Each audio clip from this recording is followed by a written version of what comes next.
On June 15th, the gates of the ghosts opened, and evil broke into the world of people. The world of people was invaded by bloodthirsty spirits, who came out of the forests surrounding the village at night.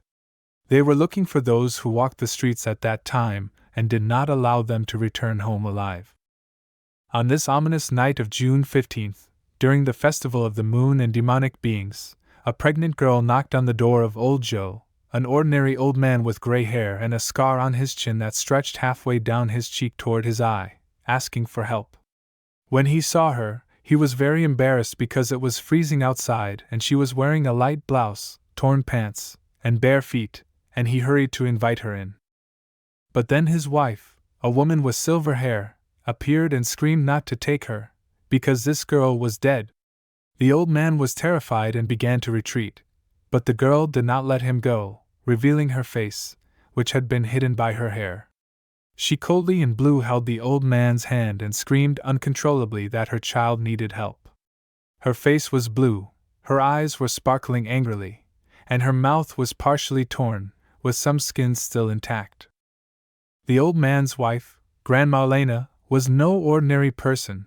She was a direct disciple of the immortal family of the 4 rays and 8 pillars who have always protected humanity from danger. When she was a child, they took her in and taught her martial arts. Therefore, when the girl attacked Joe, the woman easily repelled her attack by hitting her with a whip smeared with incense ash. She expressed confidence that she would not allow such monsters to enter her home. The girl turned pale in hope, her eyes glowing bright red like hot coals. She did not know that she had already ended her life, but when the old woman said something about the baby, the pregnant woman was about to scream that the child was alive. However, Elena did not want to make a fuss, because she felt sorry for this poor woman and her what she thought was a dead baby who had not even been born yet. However, the pregnant woman did not calm down, kneeling on her knees, tearing her clothes and screaming, "The baby is alive!" Opening her belly, she showed a terrible picture. Her belly was blue, and in the center of it was a large centipede stretching vertically, holding her belly intact. It was not her baby. Someone else had managed to move the fetus. Helen and Joe had not expected this, and could not believe that any person in their right mind could do such a thing. This child, being in the womb, prolonged her life and preserved a shred of humanity, thanks to which the mother remained conscious, albeit in a weak state. If the fetus dies, it will finally take away a part of her life and turn her into an angry spirit that will end the lives of those who interfere with her. After that, she will take a pair of scissors and begin to commit terrible crimes against women who come into her vision. But Ellen didn't want to deliver the baby at that moment. Tonight was the perfect night for this June 15th, midsummer, the moon is full. If children are born during this period, the mother inevitably stays alive to save the child. While loved ones are grieving in the forest, spirits come out and rejoice and giggle at other people's misfortune. Children born at such a time are very rare and become powerful psychics who have the power to practice the path of spirits. Their potential for self-improvement is 10 times greater than that of ordinary people. Such individuals can easily resist evil if they manage to survive, as they are hunted by all kinds of ghosts immediately after birth. This period is the best for moving an evil spirit into a body that is leaving life. At this very moment, hundreds of spirits, who hid in the forest and only glittered with ominous eyes, are trying to end the life of this unfortunate body in order to gain the power that was hidden in it. As soon as the child is born, the spirits invade the village and wander the night streets in search of the young resident, causing harm to the inhabitants and their property. They enter every home and destroy everyone who gets in their way. Hours turned into minutes and passed mercilessly fast. The time had come. The girl's stomach exploded, scattering the contents in all directions. The old man covered his wife with his sword. It was the centipede that flew away from the abdomen that made it possible for the child to be born, and it had previously served as a shield against demons and bandits. For this, the woman was grateful to her husband. The pregnant woman screamed in pain. The baby was born on this unusual night. Joe looked at the baby and wondered about the absence of the umbilical cord, and his wife explained that the baby had been transplanted into this body from another, and the umbilical cord had nowhere to come from. At first glance, the baby looked normal. The technique of intentional transplantation involved the transplantation of only the formed organism along with 5 portions of blood from the mother's body into the body of another woman, probably a relative. This choice was due to the need for the mother's blood, as without it the fetus could cease to exist. The woman used for this purpose suffered considerable pain, not only during childbirth but throughout the entire period of gestation. Such suffering led to the person she became. This soul, filled with anger, had to obey the will of the one who had cast this spell on her. However, if it decided to take revenge, it would have harmed not only the child, but also all the close relatives, bringing suffering to their last moments of life. At the end of everyone's life, she would have become a wandering spirit with a heart filled with hatred, without any specific direction. In the last moments of her life, the girl asked me to look after her child and gave me a strange box and a bright green amulet. She promised that she would definitely repay her rescuers if they found her in the world of the deprived. Touched by what she had heard, the grandmother tearfully promised to protect and raise him as her own. After these words, the mother passed away with a peaceful soul. Then they heard voices calling Joe. The old man was annoyed at the call, but Ellen warned him not to answer the voices, for they were spirits.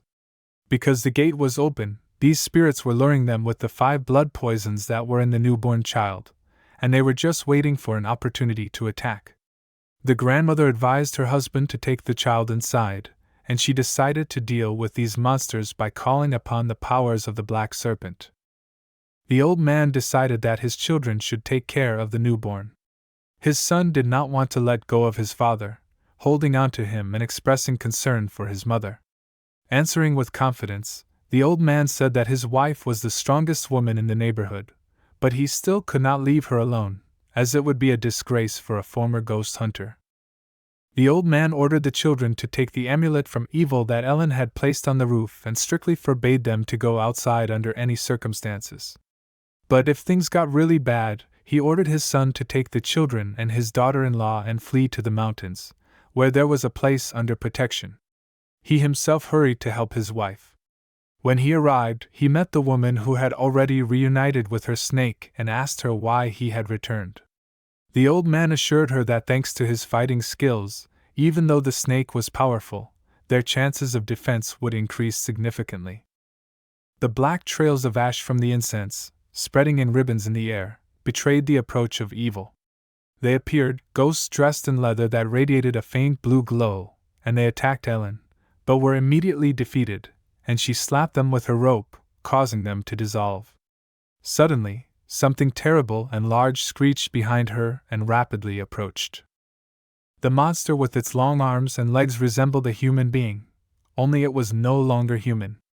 Its neck seemed to be broken and it was no longer able to hold its head up. Its mouth was wide open and ready to attack it with its teeth, but the old man, having accurately struck the enemy with his sword, covered his wife, destroyed the enemy, proved his usefulness and boasted of his unforgettable sword skills. Suddenly, a lunar eclipse began and a half-breed named Aston stepped out of the shadows, asking the woman why she had saved the child. Aston had the appearance of a human, but his skin gave him away. It was colored a pale mix of dull blues and greens, covered in scales in places. Long black hair, along with clothes that completely covered the entire body except for the head. Behind him, something named Amos suddenly appeared, which confused Aston greatly. The indignant old woman asked what he was doing here, and Aston replied with a desire to help his rescuers, who had improved his lot, with their prayers and faith, to be a constantly wandering spirit. Aston was huge in size, had a strong chest of muscles all over his body, as evidenced by the lack of clothing on his upper body. His head was not on his neck. It was as if surgically separated from his body, and he was holding it with his hand by his black hair, which was just enough to hold it, partially covering his face. But you could still see the mouth, which was partially torn on both sides, with a membrane between each hole. A terrifying aura alerted Amos to her approach. 4 figures dressed in all red were carrying a red carriage on their shoulders, in which sat Grandma Deborah, a spirit who had found peace in the human world, who looked like an ordinary old woman with wrinkles and gray hair, except that when she used her powers, her eyes glowed madly with a red glow and her face spread into a terrifying smile. Ellen was sure that Deborah had come to take the baby, but she assured her that her intention was only to look at the newborn. She also noticed that they were having a hard time coping and decided to help deal with the other evil spirits. Ellen released her power, which took the form of a red-colored wind.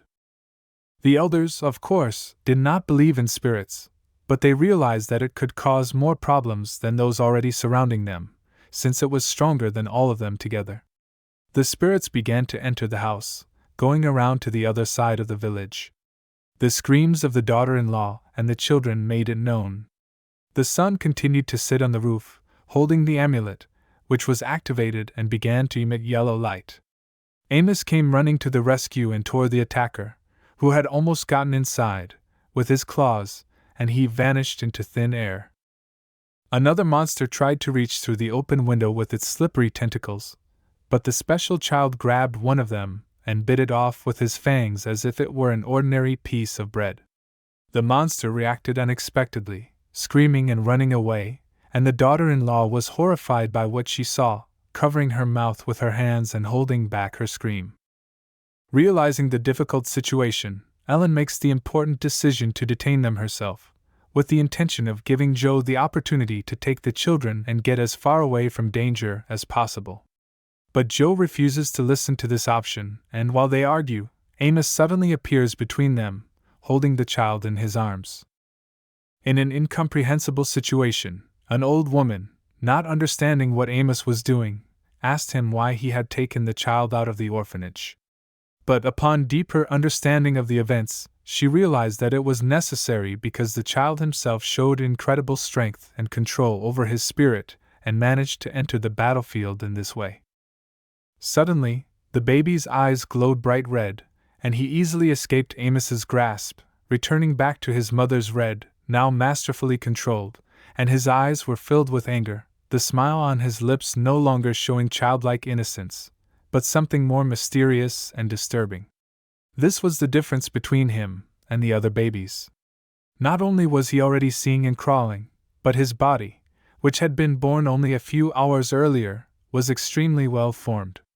His bones were not like those of ordinary children, they were not cartilage, but were fully formed. He attacked the enemies mercilessly. One by one, the baby destroyed the attackers, thanks to strong blows, with his mother's body. He passed on a part of his power to her, as evidenced by his eyes radiating red lights, the frown on his mutilated mouth, and his hands sparkling with power.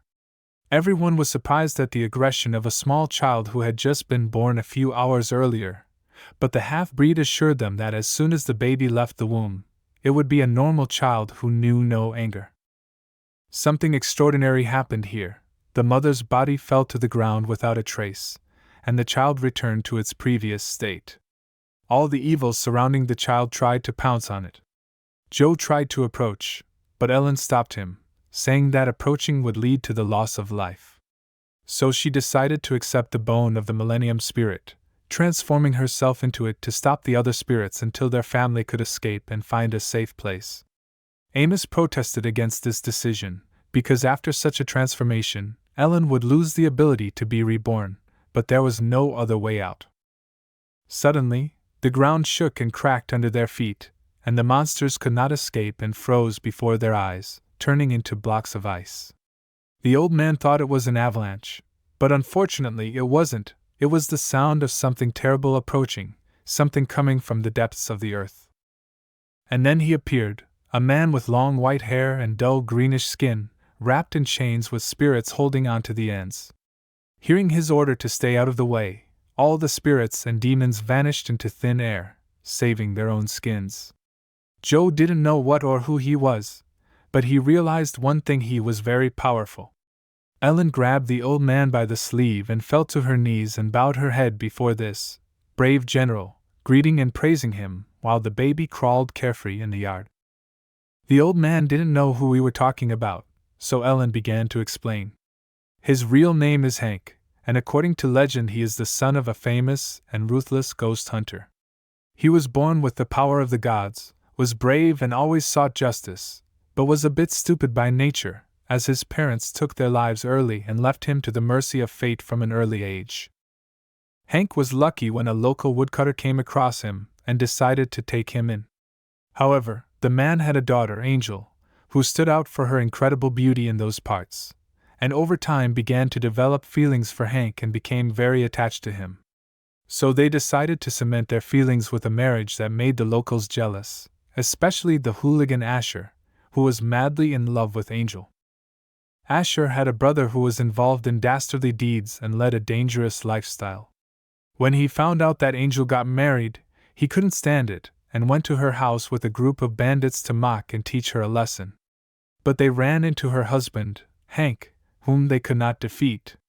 Then they came up with a plan to distract Hank and take him out of the house and into the mountains, detaining him for a while. The family, left without protection, could not resist the enemies for long, and when the boy returned home, no one was breathing, his parents were lying on the floor, and his wife was especially abused. Seeing this picture, Hank became furious and vowed not to leave anyone alive. Everyone involved in this atrocity suffered at his hands. After the burial, Hank did not leave the gravestones, kneeling in front of them with his head down. He stood there until he became a block of snow and lost his life. Because of his qualities of devotion and attachment, the underground emperor himself nicknamed him the General. Afterwards, he turned into a mountain deity. But what is not clear is what caused him to appear before them. Old Joe decided to ask him about it. The general did not pay any attention to the questions of ordinary people. He was curiously looking at the child who appeared on such a night, with such powerful powers. Approaching the baby, who was so happy to see him, he tore off one ring from his chains and put it on the baby's ear. A red light sparkled around him, and the ring absorbed this energy. After that, the general approached the woman, stepping on the snake Aston turned into, which disguised the half-breed who had given birth to the baby, picked her up and took her with him into the forest. The baby started crying and reaching for his mother, but Joe and Ellen took him in their arms and calmed him down. The battle was over, and Hank chained all the remaining monsters and took them with him to the dungeon, but they could not escape and were swallowed up by the earth. Morning came, all the spirits that managed to escape from the deity were exposed to the sun, began to melt and evaporate, and Aston managed to survive by hiding behind a house, rejoicing because the general stepped on him and did not let him escape into the forest, naive. After such a difficult night, the child slept peacefully, and the old people rejoiced at this blessing. But Ellen interrupted the idyll with the difficult confession that until the child's soul stabilizes and strengthens, spirits will come and try to get him. Therefore, they will have to defend themselves every night until the moment when he can take care of himself. Joe was talking to a half-blooded serpent who wanted to get 100% stabilization of the powers, about stabilizing the baby's soul, which would take a very long time due to the circumstances. It would take at least 2 years and a lot of work, but Ellen insisted, saying that they had no other choice.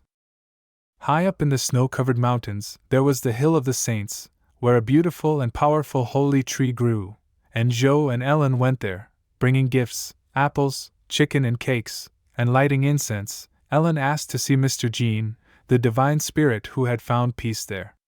This gentleman had once helped save her life, so she came to ask for help again. But the gentleman, not wanting to help a second time, refused to shake the leaves in the shape of a cross. But the woman realized that she was too old to take care of this child fully, and there was no one else she could entrust the child to.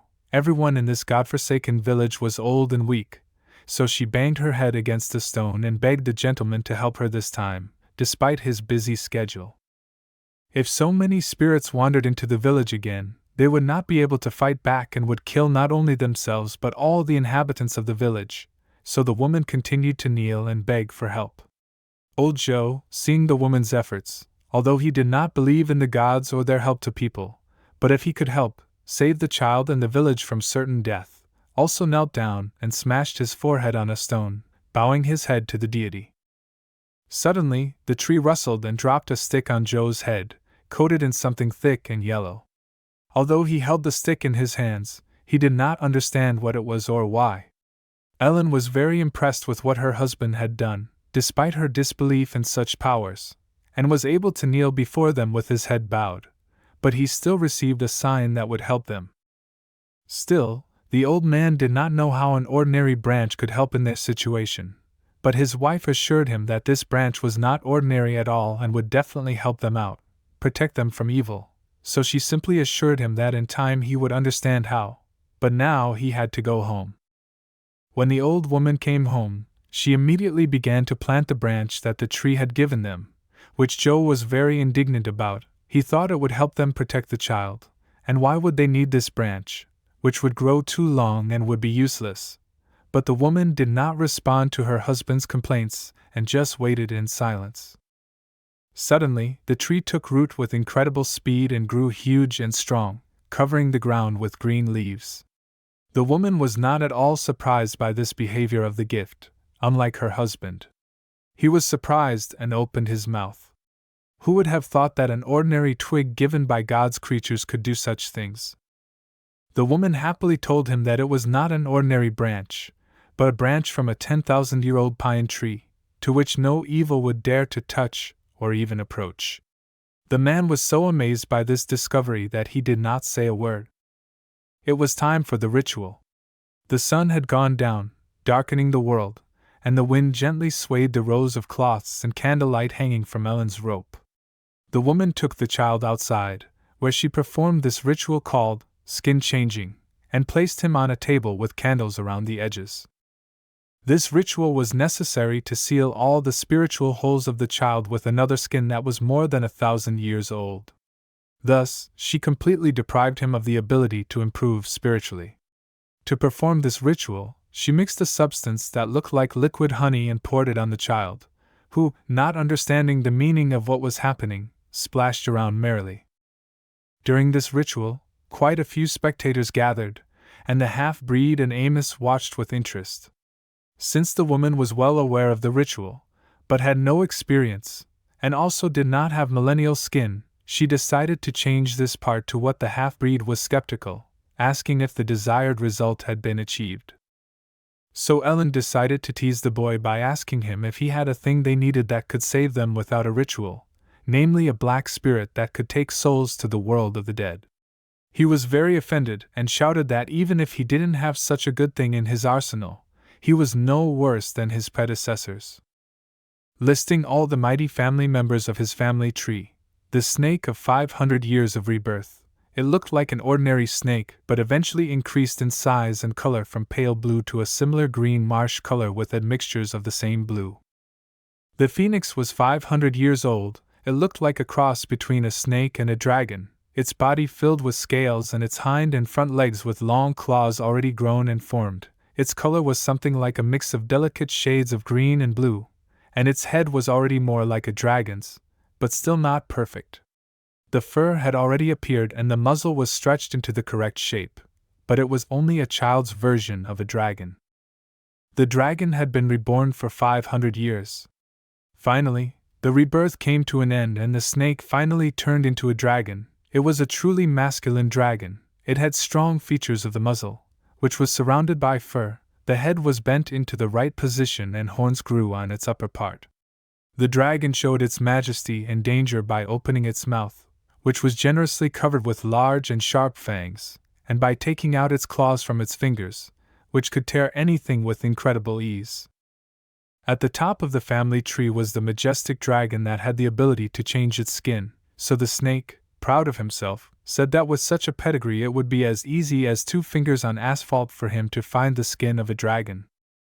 The old people were happy to hear this news and would be very grateful if the dragon could get them a dragon skin that was a worthy replacement for the 1,000-year-old one.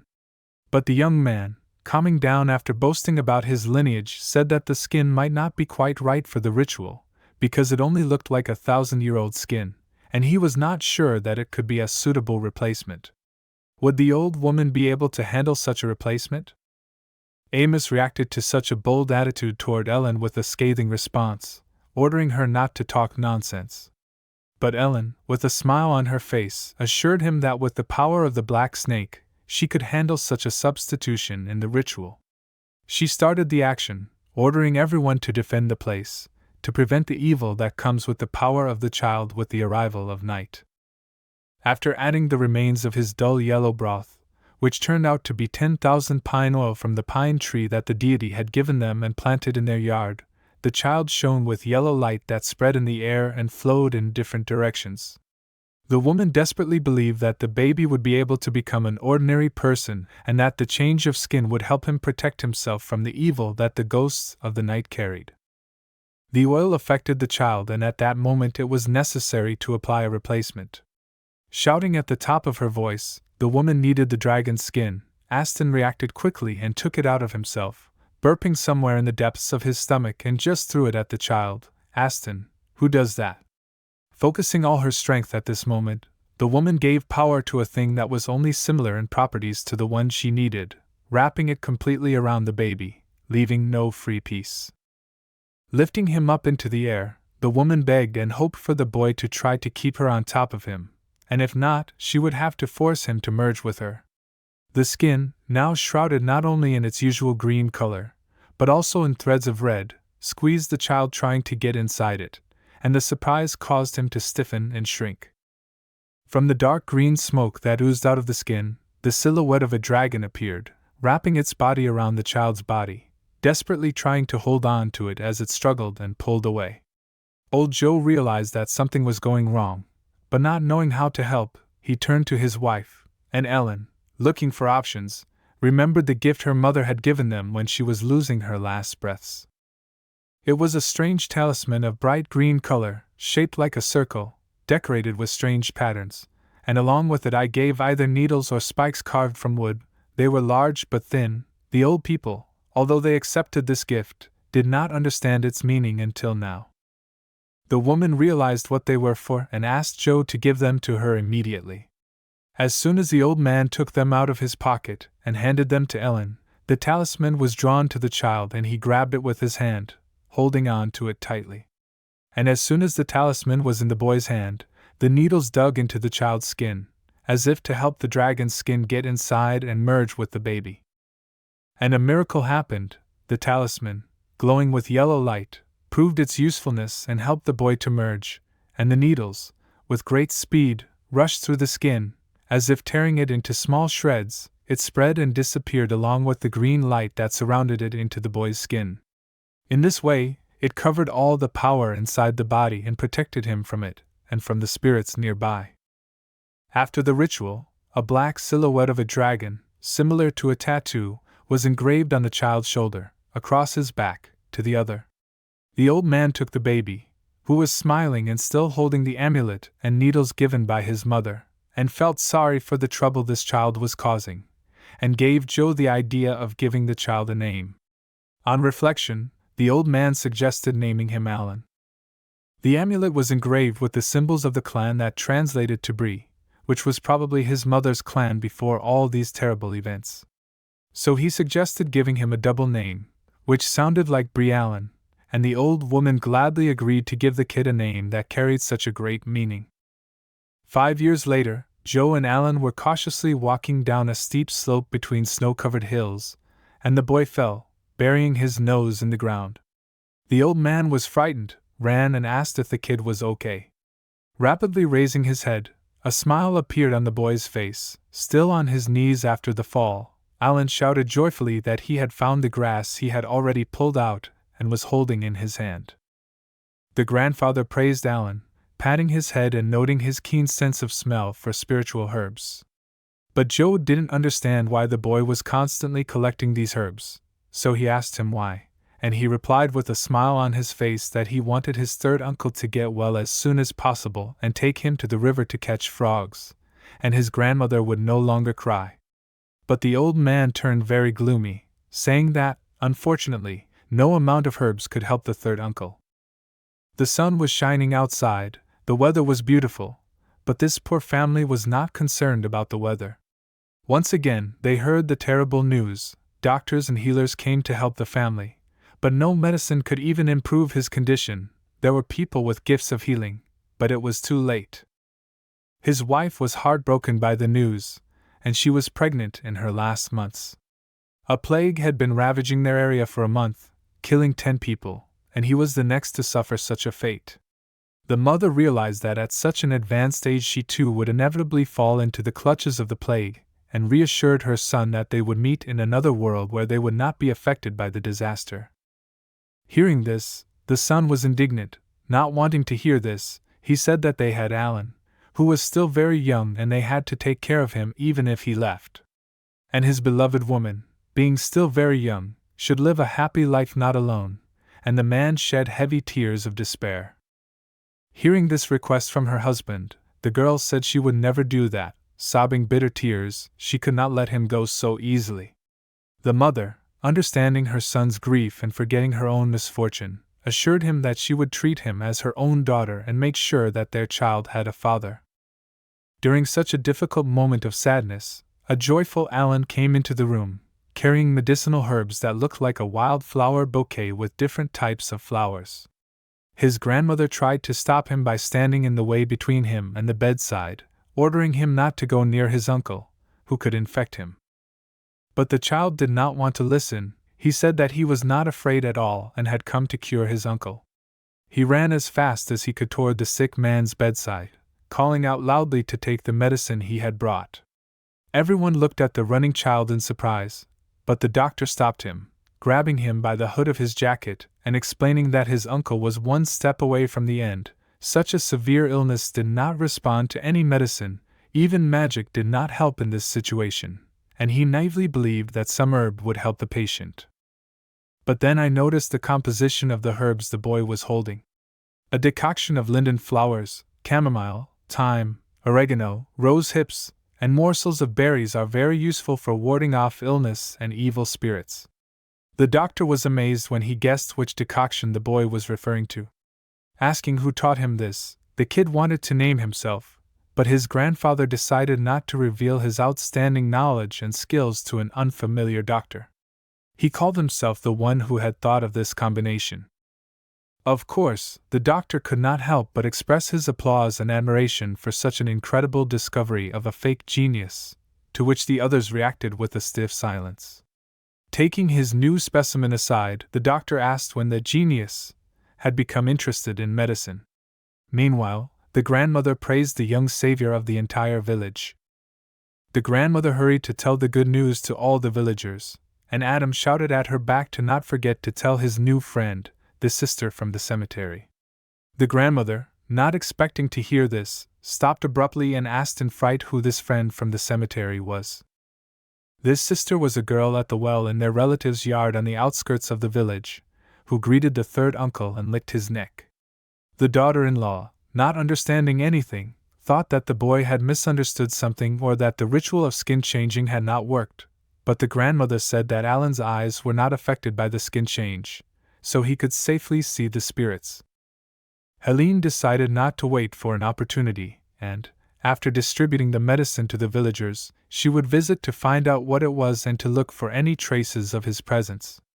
The sun was slowly setting when they visited the last inhabitant of the village, their fourth uncle, whose house was the site of the incident.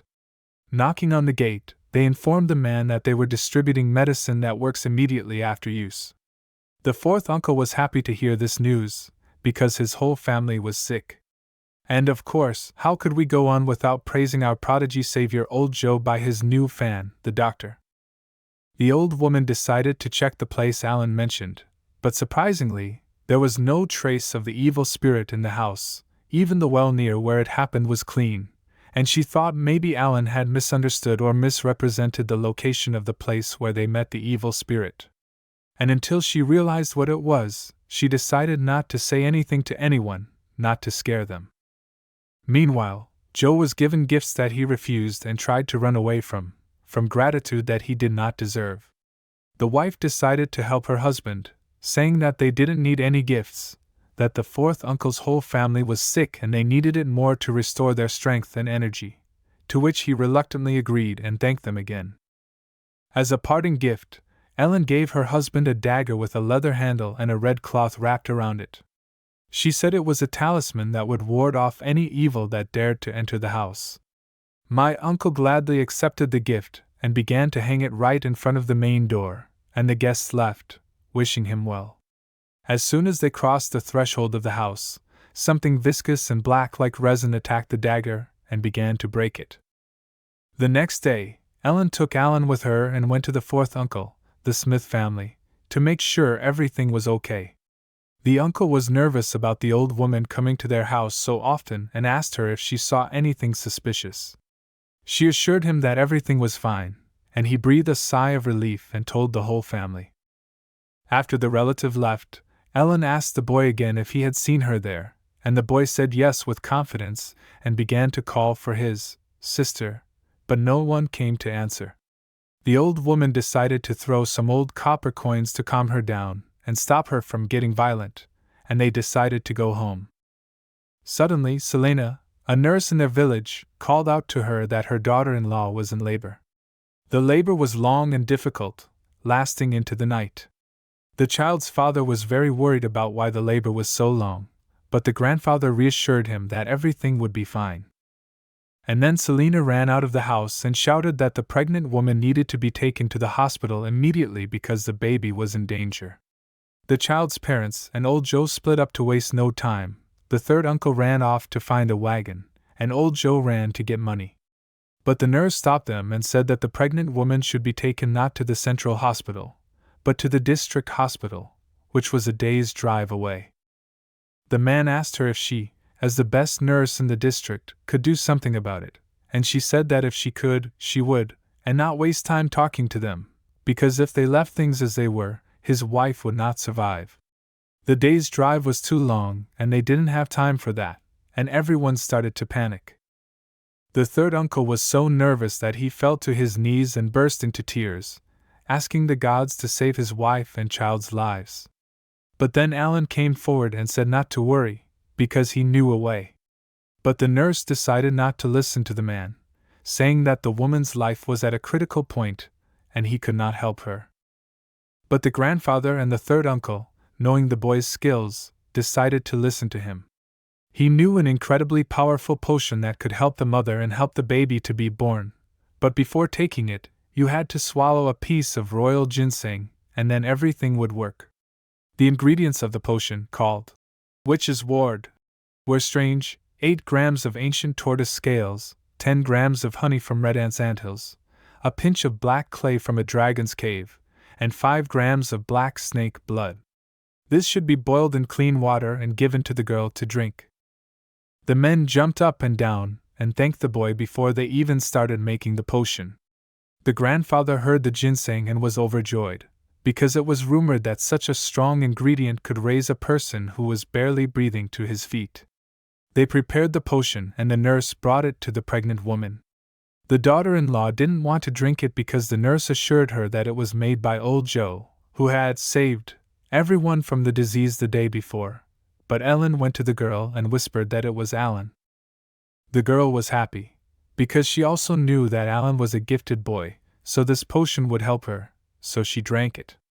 Immediately after that, the girl stopped suffering from severe pain and was ready to give birth on her own, and soon a beautiful and healthy baby girl was born. Her mother and father were so happy to see her alive and well that they were in tears.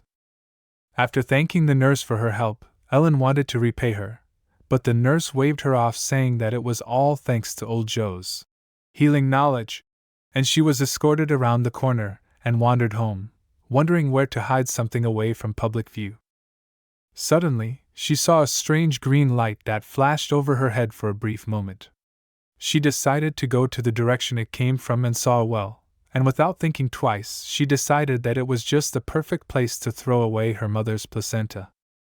And the result was not long in coming. A thin hand with long claws emerged from the well. She looked out, a girl whose face was stained with blood, with long black hair falling in locks on her face. She looked madly with her pupilless eyes that radiated a strange blue glow at the woman who was walking away after what she had done. She looked at her and smiled madly. After she managed to get out of the well, she showed what she was wearing, a bright red dress. It was still night outside. Alan was happily greeted by the third uncle, who threw him up and thanked him for his help. Suddenly, out of the corner of his eye, the boy noticed the girl from the well, whom he had called sister, and happily invited to come over. But she did not respond to the boy's calls, because she knew why she had come for the child. Her mouth was spread in a not very pleasant smile, and her eyes were sparkling. The uncle nervously asked who the kid was talking to, and she pointed to the fence behind which she was standing. Hearing Alan's calls, Ellen ran outside and screamed at the monster. But when she saw what was revealed to her eyes, she was very frightened and did not back down, but threatened to teach the monster a lesson if he did not leave their family alone. In the morning, she would go to the temple of her ancient family with the help of her teachers to drive out evil from their land.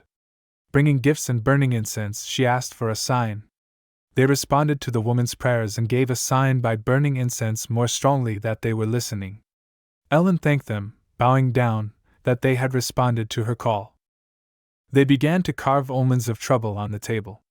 The well is a metal coffin. The water that flows in is black and brings destruction. Each person thinking only of himself will destroy this world and freeze the whole sky with frost. The woman did not understand the meaning of the prophecy, but she knew one thing: as long as people suffer at their own hands, they will only watch without interfering. Well, monsters were hard to deal with, so the woman understood the risks and was ready to risk her life to save the world. But she decided not to embarrass her husband and said that she would find some strong guys and they would just pull her out of the well and seal it so that the annoying one would no longer harm the people of the village. Old Joe was overjoyed at the news and said with confidence that he had options that would make this difficult task easier for them, in overcoming the vengeful spirit. She had also thought carefully about the plan of action that would help them to successfully accomplish this work, so she was pleased that everything was going well, that they had chosen the right solution to avoid the catastrophe that was threatening humanity. Only his son brought unexpected bad news. People from the city had arrived and expressed their intention to dig up the well. This caused a real shock among the old people, because it could turn into an extremely serious threat not only for this village, but for our entire planet. When the old men got to the place where the well was located, the whole village had already gathered there. When they asked what was going on, the fourth uncle answered. He told them that people from the city, concerned about the supply of drinking water in the village, decided to borrow the equipment needed to implement their plans and dig a well. The woman was worried about whether they had already dug the coffin, and then one of the townspeople and a relative of the Smith family, named Gregor, came up and began to tell her that when the state noticed their problems with water supply to the village, it reacted quickly and assigned them equipment. He noted that they were very lucky, but for some reason the ground was hard as a rock and therefore slow to dig, and they were only able to dig 1 meter down. Ellen breathed a sigh of relief because the coffin had not yet been dug up and she remained under guard, so she decided to act without wasting time and began to speak. But suddenly Joe grabbed her arm and hastily took her aside. The woman did not understand her husband's behavior and asked what he was doing and where he was taking her. Old Joe began by saying that these people were high-profile figures, and if you told them that it was impossible to dig a well here, stopping their work and ruining their gesture of help to people in need, what would they think of her? How would they react to such a decision? The woman was skeptical of such accusations, saying that if she thought about her reputation, it would not lead to anything good and many people would fall. The man asked Ellen why she was so sure that this coffin was here, and she showed him a piece of clay that the workers had dug up, which was a portent of evil. Joe looked at the piece and could not tell the difference from ordinary clay, and did not understand how she knew it was the right clay, or if it had any special characteristics. The old woman poked this lump of clay under her husband's nose and said that among all the clays it had a special smell that could not be confused with any other. When the man smelled it, he was horrified. This mass had the smell of blood, he asked the woman without understanding why. The woman explained that this clay consists of 3 elements: sand, clay, and the blood of a black dog. This clay grows in the ground for one reason only: to hide something terrible and never let it out. It is difficult to dig it up because it compacts and hardens to deter the enemy, so they spent half a day and dug only 1 meter. The woman went on to explain that the metal coffin in which the soul was locked up was an indescribable torment for her. The metal does not allow the energy of spirits to pass through it, and every soul that gets there will not be able to get out. The metal burns it from all sides, and if you compare it to a human, it will be like putting it in a hot bowl.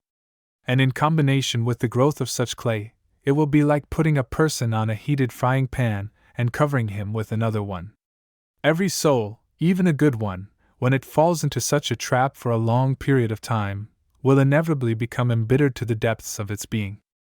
Joe was shocked by this story, but it was clear that if they continued the excavations, they would find the evil and bring down humanity in a matter of days.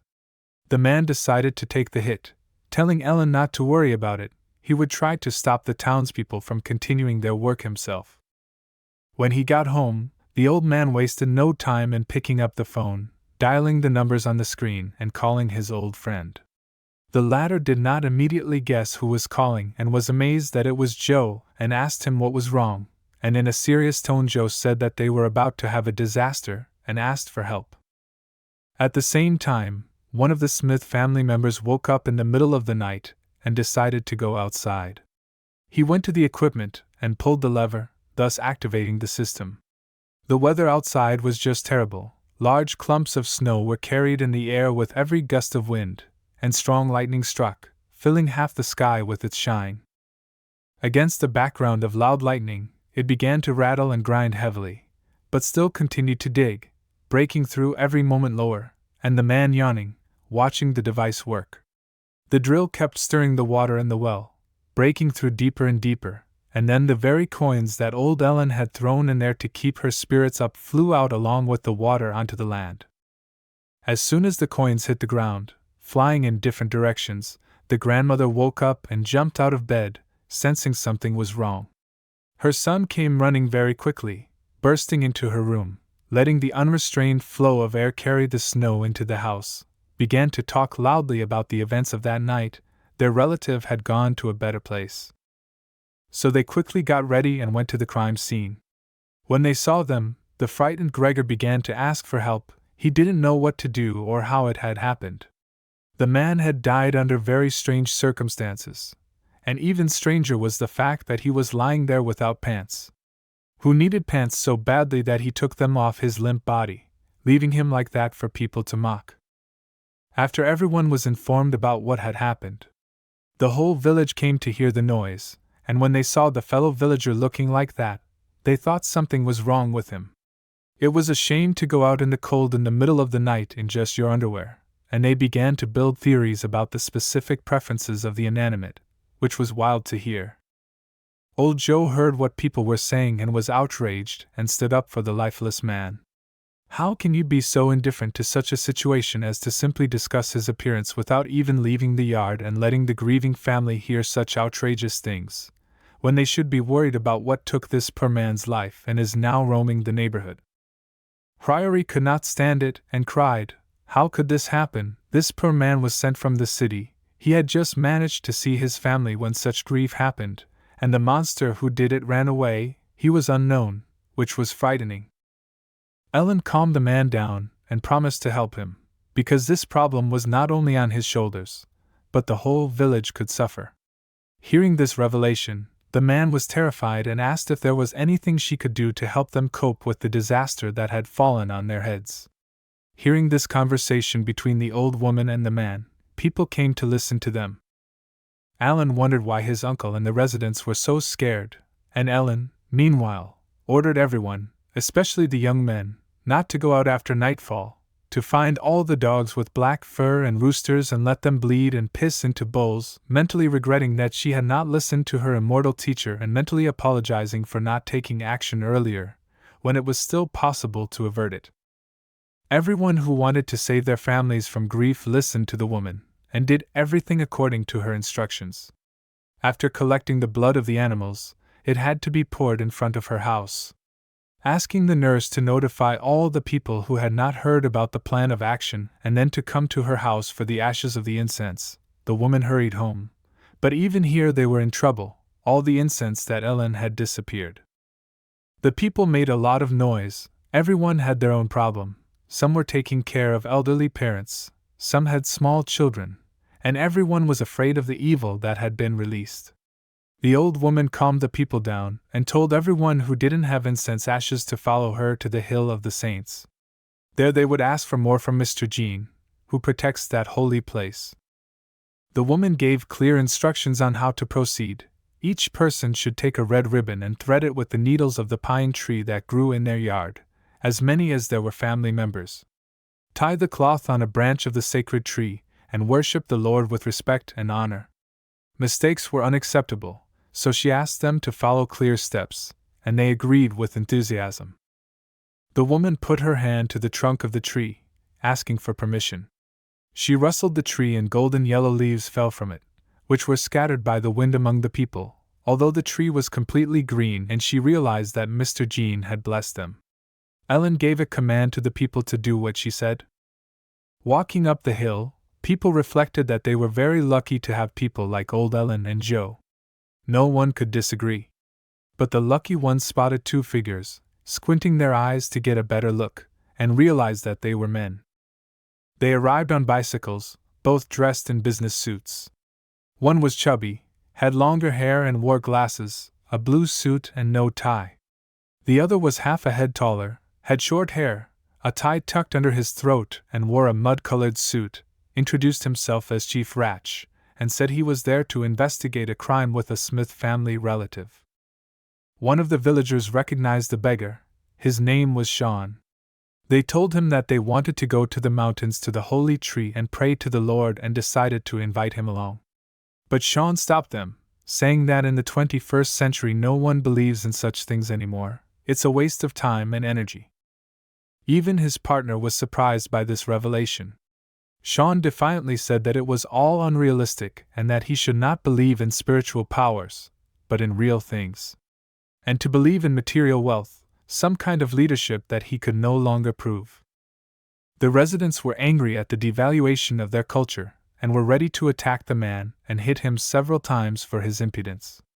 The man, not expecting such an onslaught and anger against him, threatened that he was a national figure. Old Joe could not stand such insolence, and assured him that he was familiar with the importance of the work of people like him. Statesmen must listen to the needs of the people. Ratch explained that he was no longer a relative of the village headman, but a serious person in the area, to which the old man replied that he knew how to talk to such people, with a good old-fashioned threat. Sean realized that this was not the way to solve the problem, and offered his company on a hike up the hill. What he expected, of course, after such a slander on their faith, they would not tolerate his face all the way. Pushing him away, they went away. Ratch decided to go with the crowd to talk to the old man, because he realized from his partner's reaction that his name was capitalized here. The old man realized from the man's reaction that he did not believe in evil spirits. The head of the department spoke briefly, saying that he respected their religion, but asked them not to talk about it in his presence. Ratch talks about his past, being a war veteran. In the hospital he saw enough of his comrades suffering from convulsions, screaming that they were under an incurable spell. They were completely covered with blisters and soon afterwards calmed down forever. But the man didn't want to believe in such nonsense, and wrote it off as painful shock and fever. Unexpectedly for Ratch, the old man had as many as 3 medals for participating in wars. The Medal of Freedom, Medal of Victory, Medal of Honor. The man greeted the veteran and paid his respects, but Joe did not want such a special treatment, saying that these were relics of the past, and he was an ordinary man and did not need it. Medals from the war are not something to be proud of, because war only brings grief and destruction. So he got these awards just to show the similarities between them and wanted to win Ratch's favor and trust, because the ghosts were real and it was nothing but the truth, which you can't hide from. Old Joe asked why Ratch first served in the army and then joined the police, and the man answered like a soldier in formation in front of his superiors, standing up straight and dropping his hands along the seams, explaining that it was all for the good of the people. But my grandfather noticed a difference in the man's words and actions. He wanted to help people, but he did not pay attention to the problem of this village. Like a soldier, the man put himself under the guidance of an old veteran. It was already dusk when they decided to start sealing the well by wrapping the excavation site with tape. There were only 3 of them, Ellen, Joe, and Ratch, who did not understand why there were only two of them if this thing was so strong, but the old man said that there was no equal replacement for a woman in terms of strength, skill, or knowledge, so she was the main attribute in their battle. Then the fourth uncle and Gridger came up, who relied on Helen for their lives. As the sun was already setting, they had to start digging, and the old woman was pushing the men to make it before sunset. And after a while they managed to dig to the coffin. Using the equipment that was still there, they pulled it to the ground. The coffin was completely painted red and looked quite ornate considering what was inside. Joe asked the fourth uncle to immediately bring the ashes of the incense that Ellen had given him the day before. Ratch urged everyone to be ready and opened the coffin. From there came the most disgusting odor they had ever smelled in their lives. The old man and Ratch could not bear the smell and covered their noses, but the woman did not lose her grip and stood in a position with her hand with a fan in front of her, fully prepared to strike the attacker. The coffin contained dark green water with smoke of the same color oozing out of it. A head emerged from the water, which looked scary, not surprising given the time it had been in the well, with dark hollows instead of eyes, oozing dark liquid, no skin on the skull, and no nose. Some strands of hair remained on the skull, sticking to it. What was definitely left in place were her teeth, every single one of them, which were spread out in a bizarre smile. The men froze in their tracks in horror, and the woman gathered her will into a fist and told everyone to stand back as she ran toward the coffin. Suddenly, this something jumped up, revealing what was hidden in the water. Its body, like its head, was surrounded only by muscles, over which this strange colored water was flowing. But it didn't get out of the coffin, it just looked at them with bottomless holes without eyes, smiling furiously. And a few seconds later it laid back down with such speed that it flew out of the coffin, almost hitting the woman. The strange substance burned the fan, which the woman had managed to cover with, like acid. It spilled out of the coffin with a splash, leaving the body exposed to the eyes. The creature's hands were nailed to the coffin, which prevented the monster from leaving it. After examining the body, Ellen realized that this entity was not mindlessly evil and bloodthirsty, but bitterly resentful. The old man nervously examined the body of the spirit and realized where he had accumulated so much anger and resentment. And Ratch threatened to find the one who could have committed such atrocities and restore justice so that the soul of the unfortunate man could find peace. Only the fourth uncle saw this and fell to his feet in shock, shouting that this evil had returned to destroy him and his entire family. Suspicious of the fourth uncle, they asked him what he knew about it. Entering the house, they sat him down on a chair and stood around him, listening. He began his story with a specific date. 100,000 years had passed since then, so he decided that everything had been forgotten, hoping for the best. At that time, their Smith family was very well known not only in nearby villages but also in small towns. His father was married to several women, and this creature from the coffin was once one of them. This woman was an actress in one of the most famous theaters in the area, and her beauty was remarkable in those days. Because of this, she never had to be alone. Every man who met her wanted to win her for himself. She never spent the night alone, and one night she was unable to protect herself and became pregnant. When the old man found out that the child was not his grandfather's, but one of the fans surrounding her, he became furious and beat her with a whip while she was sitting on her knees and trying to somehow protect herself from the blows so hard that she bled. She sat crying in a pool of her own blood. The old man, meanwhile, decided to ask the advice of an ancient monk, who advised terrible things, but the old man listened to him. He skinned the girl, placed her inside the coffin, and nailed her hands to the bottom. What a ruthless person you have to be to commit such atrocities. By doing so, he condemned her to eternal torment, but it was his grandfather's fault, not his fourth uncle's, and he was very afraid that she was angry with their entire family. Although he had been told this story, he could not imagine that they had decided to bury the coffin in their well and now she wanted revenge for them. Ellen suppressed her evil with a silver fan, which would hold her back for a while and allow them to come up with a plan of action. But when night falls and the moon is at full, there is a high probability that her soul will merge with her body into one. Gregor asked what this meant, hoping that it would not harm them. Before, it was only her soul that came out and caused trouble for the village, but now she has a body. If she can get angry, even old Ellen will be no match for her. Gregor mistakenly thought that the old people were just jealous of their family, so they dug up the body. The fourth one calmed the insolent man down, telling him not to talk nonsense and to shut up. The woman, ignoring the insults and accusations, said that they dug up the body to burn it because it was the only weakness of the spirit. When the body is gone, the spirit will lose much of its strength, so the family will be able to live on without worrying about it. The restless boy did not calm down, calling it nonsense, believing that they would not succeed, for which he was again scolded by his uncle. The fourth one apologized for the boy and said he would do everything that was needed, and even more.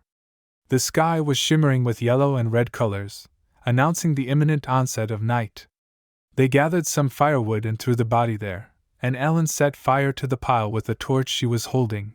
Ratch asked if it was enough, and the old woman asked him to wait. The silhouette of a woman emerged from the flames. This time she looked more pleasant, with her hair and skin intact, and her eyes radiating a mystical green glow. The relatives, seeing her, were very frightened and clung to each other tightly. Suddenly she spoke, but the words that came out of her mouth were terrifying. Ratch jumped forward and covered Ellen and Joe as she continued her business. No one would live to see the morning, the girl threatened them. But she appeared before nightfall, which brought bad news. The girl's soul was so thirsty for revenge that it increased her strength many times over. Ellen did not count on such power, and realized that she could lose this battle. The woman took a branch of a sacred tree from the hill from her pocket and threw it into the fire, extinguishing the girl's power. The spirit, despite its power, could not overcome such a strong attribute. It evaporated with green light along with the smoke of the burning sacred branch. But she couldn't give up that easily. She had to take revenge on her offenders, so she screamed with all her might. The air shook from such a loud screech, and the volume was so loud that it deafened everyone standing nearby. They covered their ears with their hands, trying to block out the frantic screaming. After such a loud burning out of the ghost, the fire subsided and then went out, leaving behind a small pile of ash.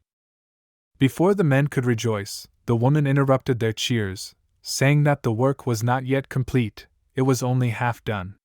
To finish what she had started, she would have to wait until the evening, when she would get stronger and come back for all the family members. The uncle of the Smith family did not know what to do, and Gregory panicked. Ellen offered to come to their house that night and drive the evil one away forever, and the uncle responded immediately and asked her to come. It was night, the stars and the moon illuminated the world, and the woman was in the temple of the holy teachers, praying to them, holding 3 sticks of incense. She asked them if she could not overcome the enemy and fell at his hands, as a sign that she had been praying to them for decades, did not forget about them, to take care of her family in return. The teachers agreed, and after engraving a positive answer on the table, she bowed to them, lowering her head to the ground, sobbing and thanking them. She did not know if this would be her last battle, or if her life would continue. Leaving the temple, Ellen spoke to the sacred tree as she left the house for it. She turned around and started to walk away, when suddenly she heard Alan's worried voice from behind her. He ran into her and began to hug her with tears in his eyes, urging her not to go anywhere because he was afraid to sleep alone. The grandmother was touched, tears welling up in her eyes as she told the boy that he was an adult and needed to sleep alone. But he insisted that she stay, and she said she had some business to attend to. Alan asked her to solve them quickly and come home and still sleep with him that night. Ellen agreed, but said if she didn't come back, he should remember her. She turned and walked away, leaving the boy alone with the thought that she might not come back. The boy did not want to let that happen, so he quickly ran to his Uncle Seth for help. They prepared for the battle with the spirit in a big way. Ellen scattered flour made from dog teeth all over the yard. Old Joe hung copper bells on a string soaked in the blood of black dogs over the battlefield. They could help keep the soul of the furious girl. The woman had never used such methods before, so she was unsure of their effectiveness, but she had been taught by ancient monks who knew their craft. They had no choice but to rely on the knowledge of the ancients. After the preparations were completed, the woman asked the old man if he was sure he was ready to risk his life with her. He said that after knowing him for so many years she still doubted him. Of course he would help her. They have to prevent evil from happening to the boy, to protect Alan, because he is still young, and they are old and do not feel sorry for them, Joe said. But they have no right to die before they save the boy.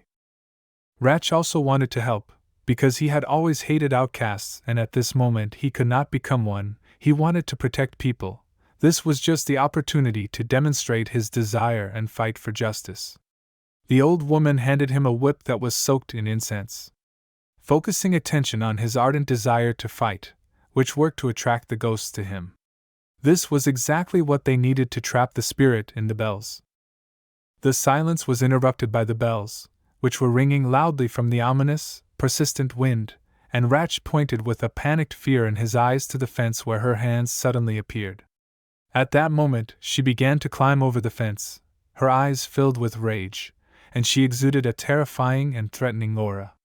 The offended woman had a terrible appearance, like a cross between a dead body resting in a forgotten coffin and a spirit that had recently burned in the flames, shining with its incessant torment. Her hair fell in front of her, covering her eerie, skinless face, where her eyes were bottomless, with a bright, yellow glow, and a dark liquid was pouring out of her nose and mouth. Ordering the way to be opened in front of her, she expressed her desire to start with the family, and then decide their fate and get rid of them as an annoying burden. Screaming, she rushed toward the defenders.